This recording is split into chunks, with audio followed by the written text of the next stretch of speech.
Okay, I'm going to talk to you guys with some general equation solving strategies. Because we've been solving for x and y intercepts for all these functions we've been studying, and they've kind of been written in a certain way. And I've noticed several people struggling with finding the x-intercept, so solving for x. So we're going to talk about those situations. So first thing, you want to isolate the function that contains x. So whether it's a log, an exponent, a square root, a cube root, a cubic, a quadratic, an absolute value, greatest integer, whatever it is, you want to isolate that part of the function that contains x, and that's if all the x's are in it. So this is a lot of the ones we've been writing them in that fashion when we're graphing them. Notice all of these equations meet that requirement because you can see like the x's are here, they're all contained in the absolute value. The x's are here, they're all part of what's within the quadratic function. The x is here, it's all inside of a square root function. So these all meet that requirement. And so my first goal would be to isolate that part of the function. So like here, I want to isolate the absolute value. Here, I want to isolate the quadratic. Here, I want to isolate the square root function. Okay. So I'm going to go ahead and do that. So I would add 4 here. So I'd 7 equals 5 times the absolute value. And I would divide both sides by 5. Then here I would subtract 8 from each side.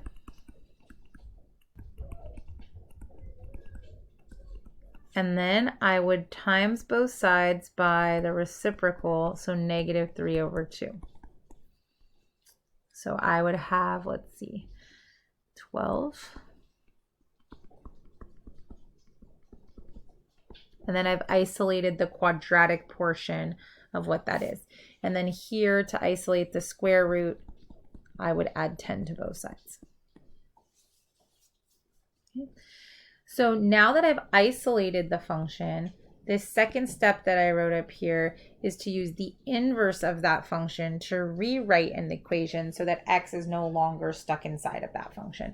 So with absolute value, there's not really an inverse. It's more about understanding the meaning of the function, and that absolute value is the distance from 0. So for something inside of an absolute value to end up being 7 over 5, that would mean that the stuff inside the absolute value is actually equal to positive 7 over 5, or the stuff inside the absolute value is actually equal to negative 7 over 5. And because absolute value is just a distance measurement, it becomes positive 7 over 5. For the quadratic, there is an inverse function to squaring, and that is to square root. Okay. And we've talked about that because something was squared, and we don't know then originally if it was positive or negative, that we need to include both options. And here with the square root, we would want to square.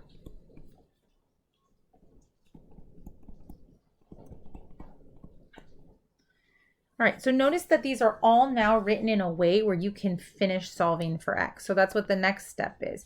If you've used the inverse function, or like an absolute value, the meaning of the function, then you've now rewritten it and you should see a way to find x. So in these ones, I want to add 7 and divide by 2 for my absolute value function. So I'm going to think of 7 as 35 over 5.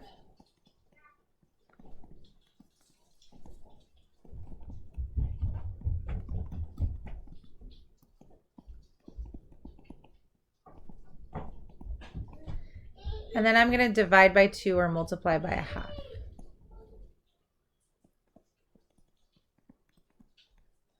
So here I'm going to get 21 over 5.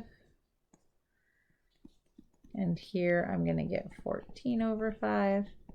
So there are 2 solutions here. There's 2 things that I can plug in and that work for that equation. I'm going to do the same thing here. First, I'm just going to rewrite 12 in its simplified radical form, which would be like 2 rad 3. And then I'm going to add 3 to both sides. I'm going to have 3 plus or minus 2 rad 3 equals 1/2 x. And then I'm going to multiply by 2 to cancel that 1/2. Now remember, that means it multiplies each term here. So I get 6 plus or minus 4 rad 3 equals x. And again, here I have 2 solutions. Because remember, what could be in this quadratic right here can end up being a negative or a positive value and then still give us the result that we're looking for. And then here for the square root, I would subtract 5 first and then divide by -2. And then I would kind of check and make sure that that works. Because a square root does have some limitations. It could be undefined at different places. So it's really important in this situation that we check.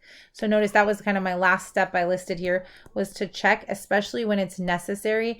And a square root function is one of those functions that's necessary. And I really want to check it for 2 reasons. Reason number 1, there's places where a square root could be undefined. Reason number 2 is that I squared both sides of the equation in my solving. So I could have made some ambiguous moves there that would have created some extraneous solutions, even though I technically did no math procedure wrong. So some of you have been struggling a little bit. This should help you solve with some of the x-intercepts. So hopefully that helps for general solving strategies.